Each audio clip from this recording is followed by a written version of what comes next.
برج العرب دبئی کی جدت اور توقعات سے بڑھ کر صلاحیت کا منہ بولتا ثبوت ہے. ایوارڈ یافتہ املاک کا تصور نائب صدر، وزیر اعظم اور دبئی کے حکمران شیخ محمد بن راشد ال مختوم نے اس وقت دیا جب انہوں نے ایک ایسی عمارت کا تصور پیش کیا جو قوم کو متاثر کرنے کے ساتھ دبئی کو دنیا کے نقشے پر اجاگر کرے. بادبانی جہاز کی شکل کا یہ ہوٹل امارات کی ثقافت کو نمایاں اور اپنے جدید ڈیزائن کے ساتھ اس کے متحرک مستقبل کا بھی امین ہے. سید مدثر خوشنود، دبئی، متحدہ عرب امارات. جرمن شہر فرینکفرٹ میں پاکستانی قونصلیٹ جنرل نے 5 فروری کو یوم یکجہتی کشمیر کے حوالے سے 3 روزہ تقریبات کا اہتمام کیا جائے گا. قائم مقام قونصلر جنرل شعیب منصور کہتے ہیں لوگوں کو سیاسی وابستگی سے بالاتر ہو کر مظلوم کشمیری بہن بھائیوں کی آواز بننا چاہیے. ہمارے نمائندے اصغر مرزا سے بات کرتے ہوئے ان کا مزید کیا کہنا تھا، آئیے آپ کو بھی سناتے ہیں. بسم اللہ الرحمن الرحیم. اس سال بھی ہر سال کی طرح ہم یوم یکجہتی کشمیر منا رہے ہیں فرینکفرٹ میں بھی، جیسا کہ پوری دنیا میں تمام سفارتی مشن اور بالخصوص پاکستان میں اس دن کو منایا جاتا ہے. ہم بھی منائیں گے اور زور و شور طریقے سے منائیں گے. ہمارا بحیثیت پاکستانی، بحیثیت ایک انسان، ہمارا فرض بنتا ہے کہ ہم اپنے کشمیری بھائیوں کی اس مشکل مدد میں ساتھ دیں. اسپیشلی 5 اگست کے بعد سے جو ظلم و استبداد نہتے کشمیری برداشت کر رہے ہیں، ہمیں کم از کم ان کے حق میں آواز بلند کرنی چاہیے. جو ان سے انسانی بنیادی حقوق ان سے چھینے جا چکے ہیں اس کے لیے آواز بلند کرنی چاہیے. انڈین فورسز جو وہاں پہ لوگوں کا قتل عام شروع کیا اسے بند کروانے کے لیے ہمیں آواز کرنی چاہیے. اس سلسلہ میں 5 فروری کو کونسلیٹ میں ایک تقریب کا اہتمام کیا گیا ہے جس میں تمام حلقہ فکر سے تعلق رکھنے والے لوگ شرکت کریں گے. آپ سب لوگ، آپ اسٹوڈنٹ ہیں، بزنس مین ہیں، یا جس بھی طبقے سے یا جس بھی شعبے سے تعلق رکھتے ہیں، آئیں کشمیر کے لیے کم از کم ایک کینڈل جلائیں تاکہ ہم لوگوں کو بتا سکیں کہ ہم کشمیریوں کے ساتھ کھڑے ہیں اور کشمیریوں کو ان کا حق، ہر انسانی بنیادی حق دلوا کے رہیں گے. میں آخر میں پھر سے آپ سے میں اس بات کو ریپیٹ کرتا چلوں، 5 فروری کو شام کو 5 بجے پاکستان قونصلیٹ فرینکفرٹ میں آپ سب لوگ آئیں اور اپنے کشمیری بھائیوں کا ساتھ دیں. شکریہ. پاکستانی نیاد امریکی Nasir Saleem deputy police chief New York بن گئے ہیں. آگزیلری پولیس آفس میں کمانڈنگ آفیسر نے ان سے حلف لیا اور بیج لگایا. اس موقع پر پاکستانی مسلم کمیونٹی کی کثیر تعداد بھی موجود تھی. مزید تفصیلات خرم شہزاد کی اس رپورٹ میں دیکھیے.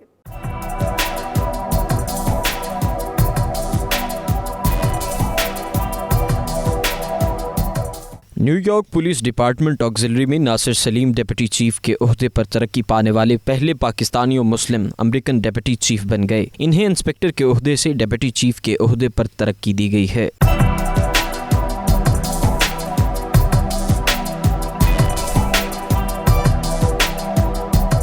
نیو یارک پولیس ڈپارٹمنٹ میں والنٹیئر خدمات انجام دینے والے آگزیلری پولیس کے ڈپارٹمنٹ سے برسہ برس سے وابستہ اور طویل خدمات انجام دینے والے ناصر سلیم کی تقریب حلف برداری آگزیلری پولیس کے ہیڈ آفس میں منعقد ہوئی، جہاں ان کی کمانڈنگ آفیسر ڈپٹی انسپکٹر ریا نے ڈپٹی چیف ناصر سلیم سے ان کے عہدے کا حلف لیا. I do hereby pledge and declare that I will support the Constitution of the United States that I will support the Constitution of the United States and the Constitution of the State of New York, and the Constitution of the State of New York, and that I will faithfully discharge the duties of an auxiliary deputy chief, and I will faithfully discharge the duties of an auxiliary deputy chief. Yes, according to the best of my ability. According to the best of my ability. So help me God. So help me God.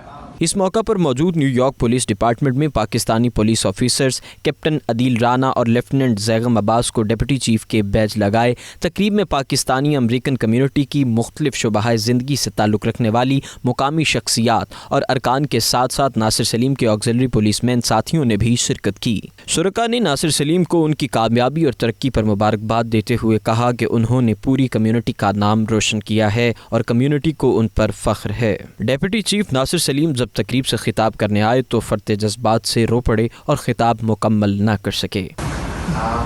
I never wait for title. It comes to me always. And that the people I work with, my son, my colleagues, they made it happen. Thank you, all of you.